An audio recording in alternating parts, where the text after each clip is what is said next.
levanta a cabeça, abre bola pela ponta direita com o Luizão. Luizão tenta acelerar, de primeira deu certo, boa bola, acionou, jogado no ataque para Niltinho, tem Felipe aberto, Locatelli por dentro, prefere o toque para Vini, Locatelli, acelerou, tocou para Paulo Sérgio, soltou para Apodi, de frente pro gol na casinha! Gol!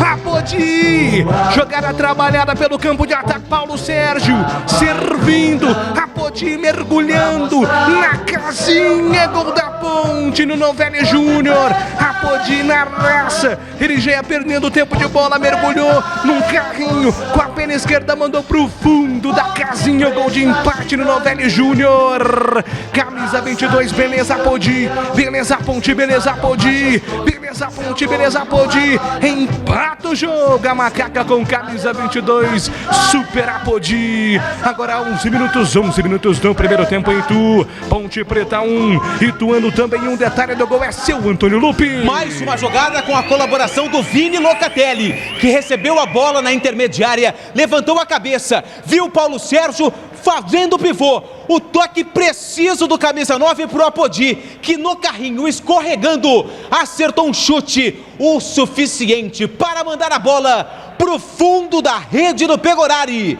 Apodi marca o segundo gol dele na temporada, o primeiro da Ponte no jogo. Tá no placar do Novelli Júnior, Ituano 1, Ponte Preta também 1.